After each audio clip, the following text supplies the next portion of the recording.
Welcome back to another explainer. Today, we're unpacking a really fascinating, deeply philosophical text by an author named Yifeng. It's titled The Many Benefits of Knowing About the Afterlife. Now, whether you consider yourself a staunch skeptic, a devout believer, or, somewhere right in the middle, the way this source frames the human condition is absolutely guaranteed to make you think. We're going to explore how the author uses this incredibly gripping survival story to lay out a structured argument about morality, hope, and what actually happens when we can't see what lies just over the horizon. So, to set the stage, the author kicks things off with this high-stakes desert parable. I want you to literally imagine yourself in this scenario for a second. What would you do if you were pushed to your absolute physical and mental limits, stranded in a totally unforgiving environment, and you were down to your very last bullet? Yeah. It's a terrifying question, right? But it's exactly where our source material begins its exploration into human nature. Okay, so the text sets the scene like this. We've got two like-minded explorers, and they have completely lost their way on the desert adventure. I mean, the isolation is absolute. And here is the core problem staring them right in the face. They check their supplies, and they realize the water they're carrying, it's only enough to sustain them for half a day. So they're trapped in this desperate race against the sun, with practically no resources left. Because of this, they're forced to confront a terrible dilemma. As the source describes it, they basically have two options. Option 1, they share the remaining water, prolong the inevitable for a bit, and ultimately perish together in the sand. Or, Option 2, they take a slim, desperate chance. One person stays behind and keeps their only firearm. The other takes all the remaining water to go search for a way out, promising to come back. Knowing death was nearly certain either way, they went with Option 2. Separation for the sake of survival. Now, they agreed on a system. The guy left behind would fire the gun into the air every 2 hours. This would act like an acoustic beacon to help his companion navigate back to him. The text really walks us through this desolate passage of time. At first, there's hope.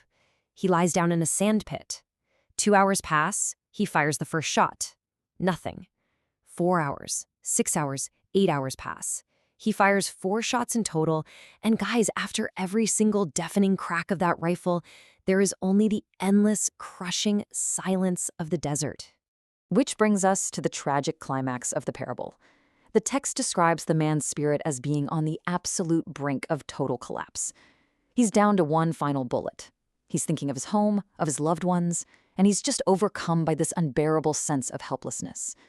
Believing that his companion is dead or maybe even abandoned him, and terrified of the agonizing death by thirst that's waiting for him if he fires that last bullet into the air, he makes a final, irreversible choice.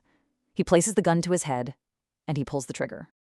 Okay, let's dive into this, because this specific word right here is the hinge that the entire text swings on. The author notes that the explorer believed he was being rational. I mean, he calculated the odds, he looked at the physical evidence around him, the blistering heat, the silence, the total lack of water, and made a seemingly logical deduction that all hope was just lost. But the author uses this word rational with a really heavy dose of irony, arguing that it was exactly this strictly material logic that sealed his fate. Because here is the devastating twist the source reveals.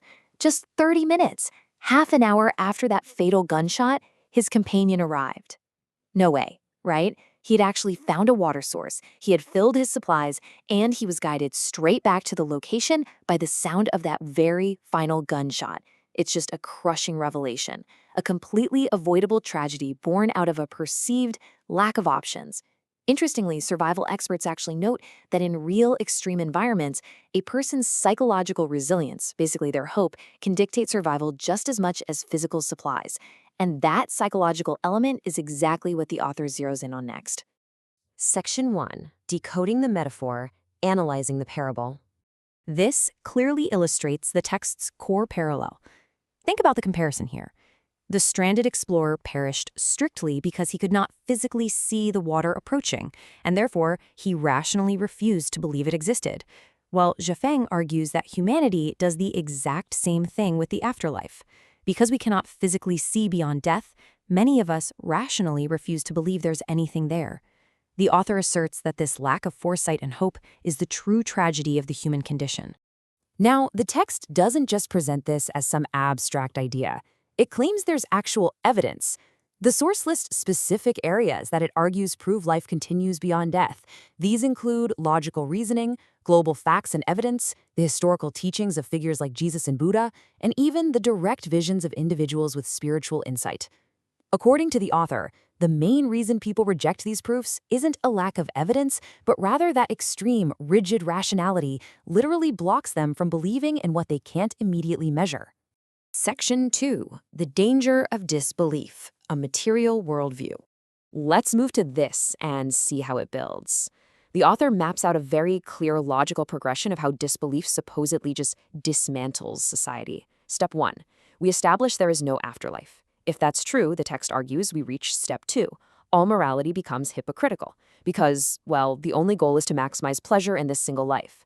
This devolves into step 3, survival of the fittest. If there are no ultimate consequences, whoever lives best wins. Finally, we arrive at step 4, justified oppression.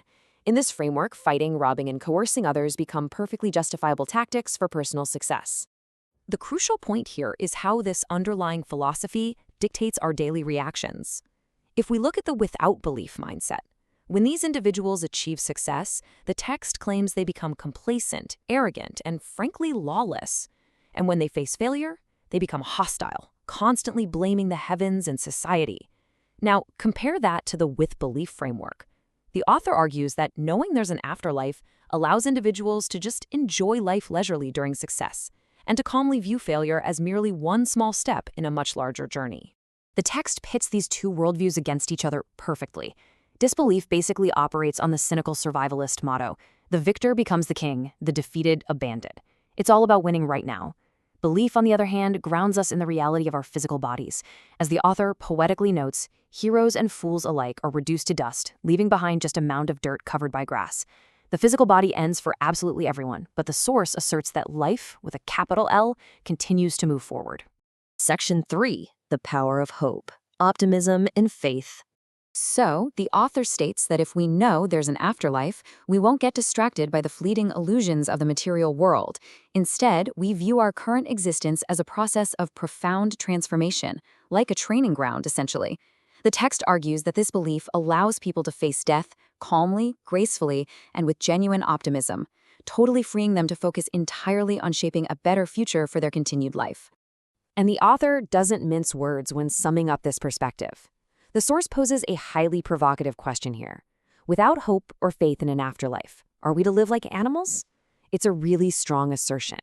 The text claims that the highest moral values and the most noble ideals are pursued exclusively by those who firmly believe in an afterlife, drawing a hard, definitive line between a life of profound purpose and a life of mere biological survival. And that brings us right back to the ultimate question, the one you should absolutely take away from this entire explainer and ponder for yourself. We've seen the metaphor of the desert, the breakdown of morality without hope, and the profound transformation promised by belief, but it all rests on this single inquiry. So, is there an afterlife? The author leaves us with this final, definitive call to action to close out the text. Ask Jesus Christ, ask Buddha Shakyamuni, ask Xufeng, and you will find the answer.